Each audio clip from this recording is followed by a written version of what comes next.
Hi, I'm Jennifer Evans-Cario, President of SugarSpun Marketing, author of Pinterest Marketing an Hour a Day, and the Social Media Faculty Chair at Market Motive. Thanks for joining me for part one in my series on Pinterest marketing.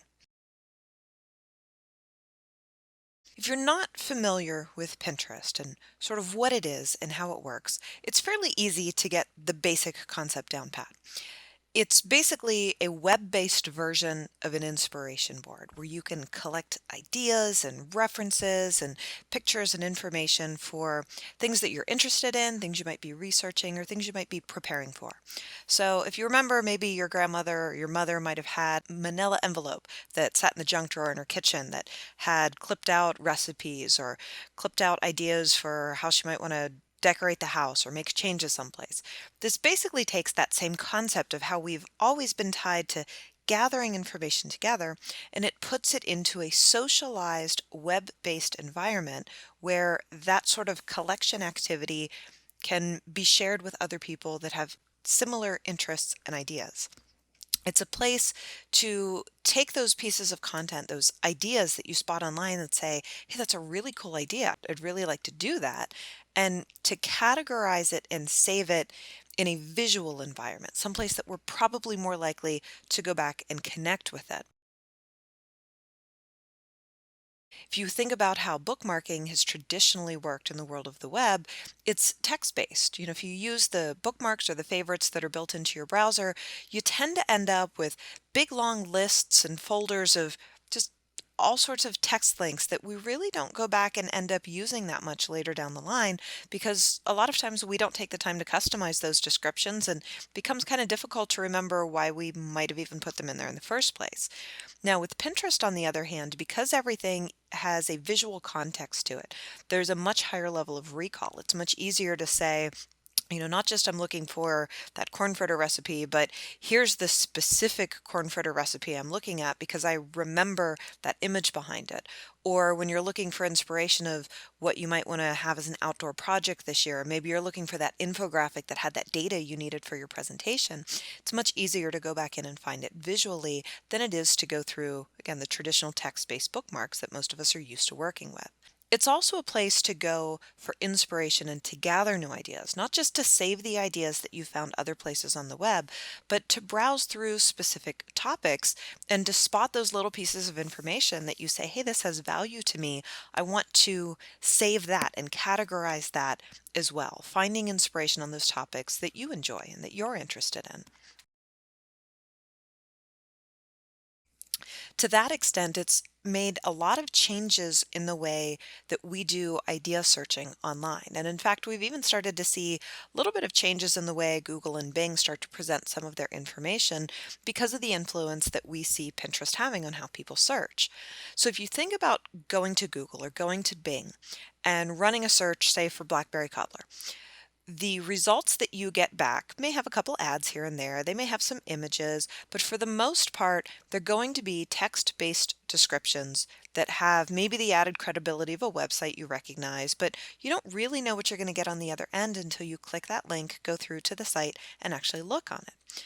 Now, when you run that same search on Pinterest, you're instantly getting a visual representation of the content.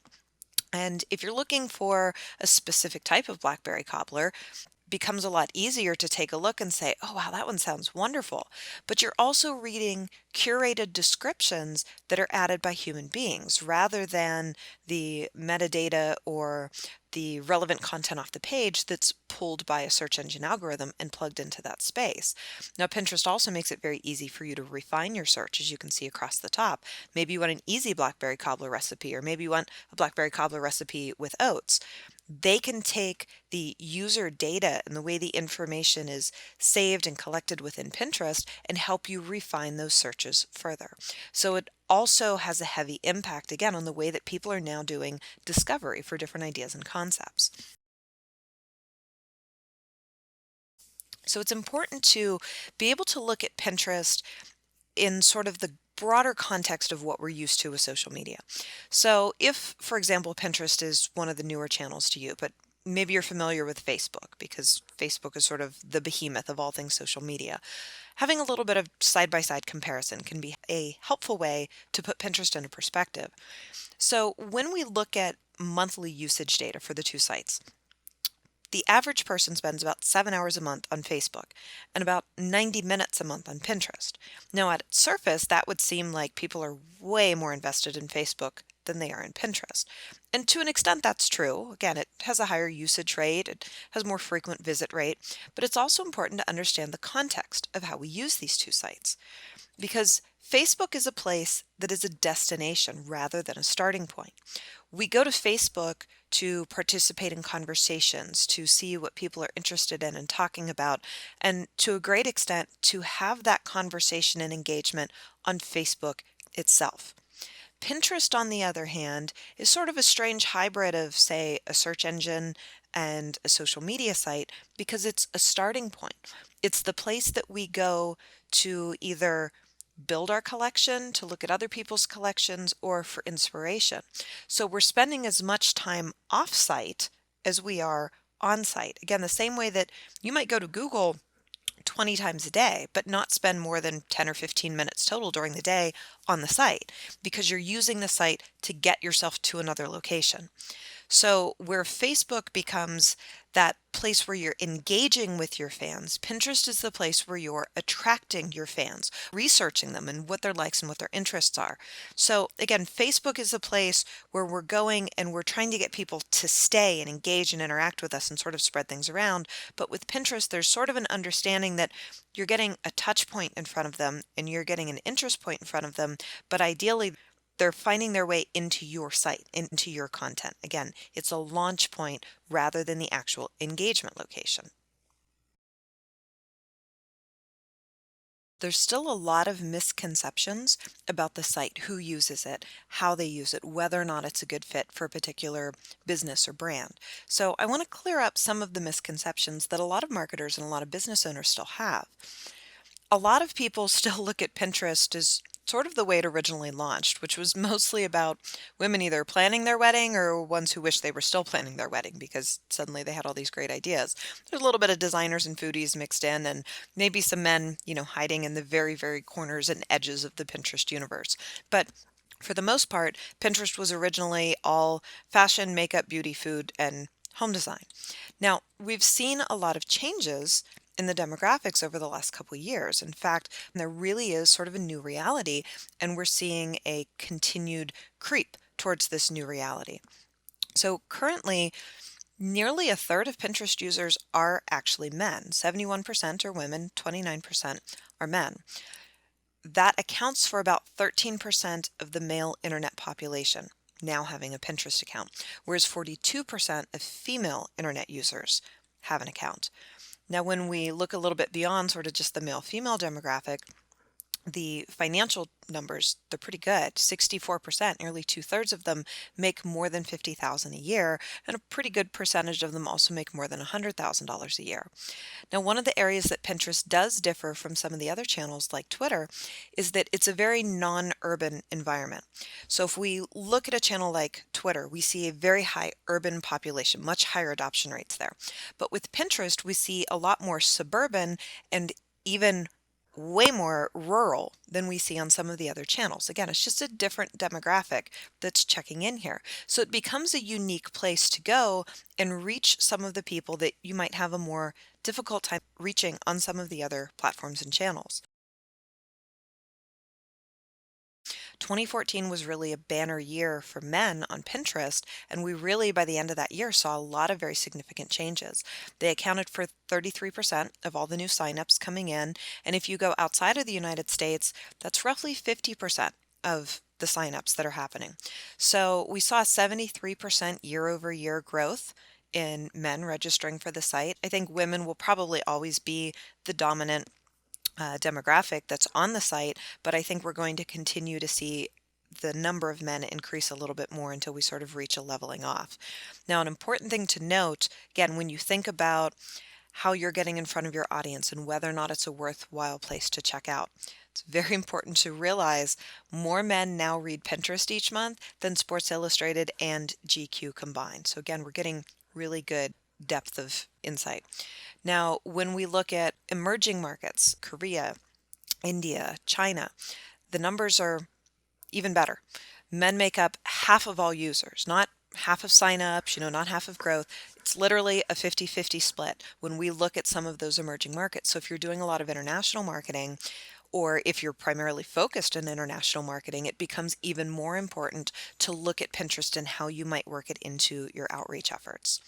Now, some of the top categories for men, because most people are very familiar with which ones perform best for women, food, home design, gardening, fashion, all of those perform really well for women. When we look at the categories for men, geek tends to be the number one category. So anything, technology, geeky oriented does really well. Cars and motorcycles, men's fashion does extremely well. Gardening performs very well for men. Architecture, humor, and health and fitness tend to really be the places where there's the most activity going on. But in this day and age, you can also go into foodie, you can go into outdoors, travel, you can go into a variety of different boards, and you're still going to see a lot of active pinning and engagement and interaction by men. Now, with all of this discovery and with growing demographics coming into the site, it also means that Pinterest has some pretty impressive traffic potential. Looking at some of the stats that have come out, Pecora has done a great job of sort of tracking to see how do people engage with Pinterest, what's going on with the site. We find that the average pin drives 2 visits and 6 page views. It's also worth an average of about 78 cents in sales. Now, when we look at this in terms of sort of virality, we see that the average pin also receives 11 repins. Now, if you're a big Twitter user, you're familiar with the idea of retweets. So to give you a little perspective on that, that makes the average pin roughly 100 times more viral than the average tweet, which receives, about 0.1% repins or 0.01% repins. So again, when we look at the potential for things to spread and move around at a faster pace, Pinterest has a lot of potential. But one of the other interesting things about Pinterest is the latent nature of traffic and purchases that come in from it. It's not uncommon for a pin to go up, have a really big traffic spike, then it sort of dies off, and then someone else discovers it, because they're running a search or they're looking somewhere. They pin it, it gets back into the feed nice and fresh, traffic spikes again. Or people pin content without having visited the site to read it, and then they go back and review it later. So roughly half of all visits that come in from Pinterest occur 3 months after the original pin was released or the original pin was made. And about half of all orders occur 2 months after, which again, if people are researching Christmas lists, maybe putting together, potential purchase lists for things they're going to buy for their house or for themselves, it makes sense that they would do their research, do their gathering, and then go back at a later point to kind of dig in a little bit more and make that final purchase decision. Now, Pinterest also has some true e-commerce potential. It's not just about driving traffic. We've also found that Pinterest is very effective at getting those actual conversions. So looking at some of the Pinterest shopping stats, 47% of online shoppers have made a purchase based on a Pinterest recommendation. And when we look at e-commerce social sharing, now not social sharing in general, but sharing of products, things you intend to buy, Pinterest holds 41% of e-commerce social sharing. Now Facebook sits at 37 to give you a little bit of perspective. So again, far more e-commerce social sharing taking place on the Pinterest platform. And then when we look at purchases coming in, I mentioned 78 cents per pin is sort of the average. But when people actually do come in and convert and buy, we see an average purchase amount of $179 coming off of a Pinterest referral. If we compare that to Facebook, we get $80 at Facebook and $69 at Twitter. So if we want to do the math to put this in a little more perspective, that means that Pinterest generates on average 27% more revenue per click than Facebook does, and that it generates roughly 400% more revenue per click than Twitter. Now, this makes a lot of sense if you think about it, because when people are on Twitter, they're usually checking to see what's the news, what's sort of the trending topics, what are people talking about. They're not necessarily in a shopping mindset. And when they're on Facebook, they're catching up with friends and with the news sources that they follow and kind of seeing, just what's the word, what's happening online. But when people are on Pinterest, they're in that sort of, you know, small child going to McDonald's to get the latest Happy Meal toy, collect them all mode. They're in that mindset already of gathering and acquiring and collecting. And a lot of times they're using it specifically as part of their purchasing decisions. So they're already in a mental state or a mental mindset when they come into your website to be prepared for purchase. They're also going to be more apt to use something like Pinterest to research higher ticket items. So whether that's your wedding dress instead of maybe the little favors that you're going to buy from Michael's, or maybe it's, the leather couch that you're going to put in your living room instead of the pillow that you're going to pick up at Target. It's a higher end product that they're saving and collecting. So again, you're going to have a higher dollar amount when they actually do come through and make that purchase. Now, I also want to touch on the idea of Pinterest and how it has changed the value of images. Because everyone knows image marketing over the last several years has become really hot. There's a lot of focus on it, and Pinterest has really played a big role in the development of that. Now, if we think back several years ago to the earlier days of social media, to YouTube, and how YouTube changed video marketing. What happened with YouTube is that we had this explosion of consumer generated content, and that content was very well received. In fact, when we looked at data in way back in 2012, we could see that user generated content and professionally produced content that was paired with user generated content performed far better across the board than professionally produced only content. In other words, when it looked like it came from a quote real person rather than an advertising agency, people tend to relate to it better, share it more, and have a more positive response. The trust factor is higher. And that became a really great thing for businesses of all size because you didn't necessarily have to pour as much money and planning and skill set into every video you produced. There's still a place for professionally produced video, but it also meant it was a little more acceptable to not be at that rate. So for small businesses in particular, this was like a godsend in the marketing world. Now, unfortunately, we've sort of seen the exact opposite thing happen with Pinterest, because with Pinterest, we see the quality of images going up exponentially, and thus we see a need for that quality of images. And again, when you think about the visual context, why we go to Pinterest, what we're looking for, this makes sense very quickly. If you're going to Pinterest because you're looking for a little dinner inspiration, what are you going to make for dinner? And you run across a picture like this, you're not really going to be in a hurry to run home and make that, because what is it and why would I want to eat it?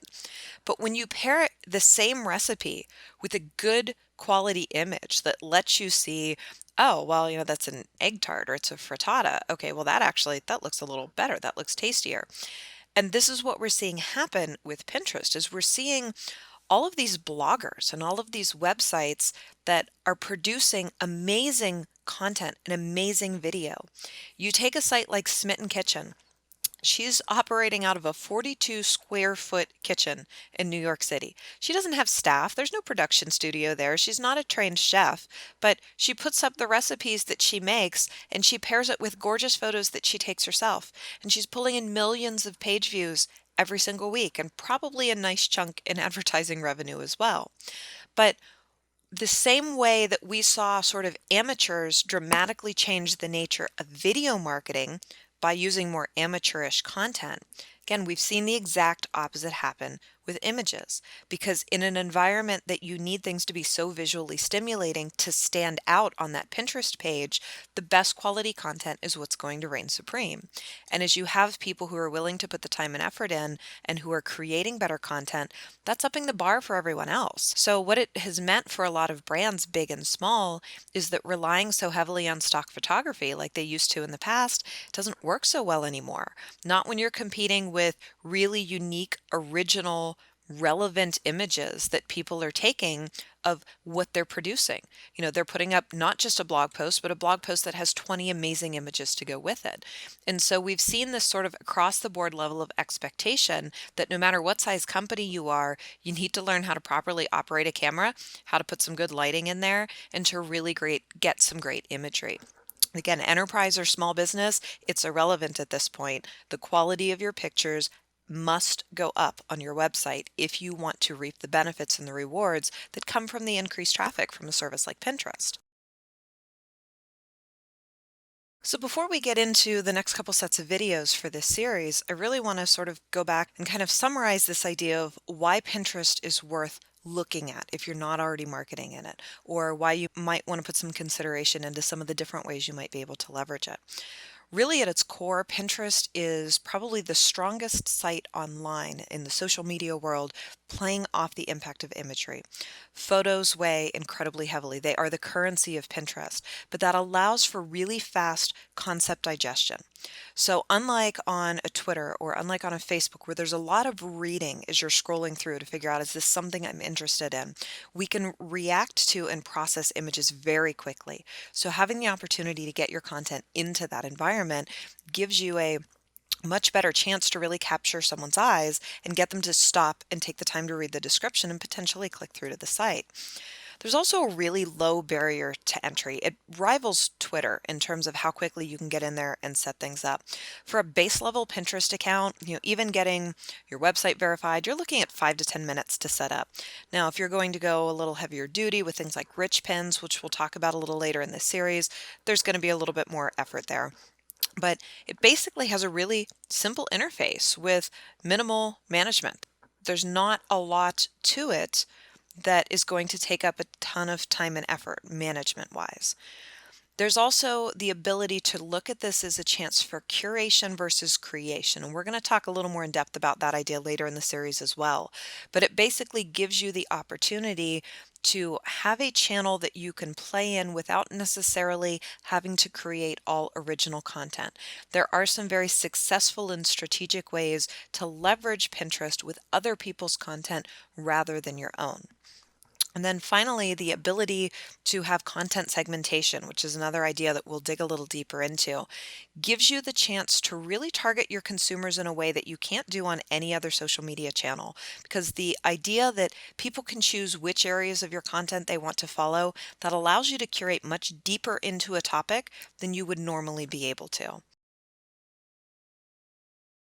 Now, there's tons of potential here for big brands. We see big companies, enterprise level businesses really leveraging it very creatively. One of the examples that I've used almost from the start with Pinterest is Chobani, because they have nonstop done an amazing job of marketing. And one of the things that they've said is it has really allowed them to show different sides of their personality. Again, that idea of the content segmentation and being able to dig a little deeper, it really lets people see more about what the brand of Chobani is and all the different ways that people are using their products. So whether Chobani's leveraging it to find recipes that they might want to send to their test kitchen to see about leveraging on their own blogs, research to see how customers are using their product. And from their end, while they're gathering a lot of insight and data, again, there's minimal engagement and management going on. They're not usually in there commenting. They don't have to read through a lot of comments and respond to them. They're mostly just curating and liking and repinning content. Now, for small brands, we see the same things. There's been a lot of companies that have done a really great job of leveraging Pinterest to get exposure. And Artifact Uprising is a great example of this. One of those companies that was a small, teeny tiny startup, literally working out of someone's basement, and they had a single product pin that generated almost 50,000 visitors into their site. And in 18 months, they went from basement startup to multi-million dollar sales just because they got the right pin in front of the right person and got some really great exposure. So they've been using it to do a lot of A/B testing of products that they're looking to launch before they actually get them launched, just to see what the response is and what people seem to be interested in. And that's really given them, as a small company, the ability to gather a lot of really unique and creative data that otherwise might have cost them a lot of money to hire a market research firm to put together. So there's lots of different ways that companies of all sizes are really working to leverage Pinterest. So coming up in the next part of our series, we're going to talk a little bit about setting up a Pinterest account, personal accounts versus business accounts. We'll look at the various types of pin boards, understanding what they are and how to use them. And we're going to talk a little more in depth about this idea of content segmentation and the value associated with that. Thank you so much for joining me for part one in our series on Pinterest marketing.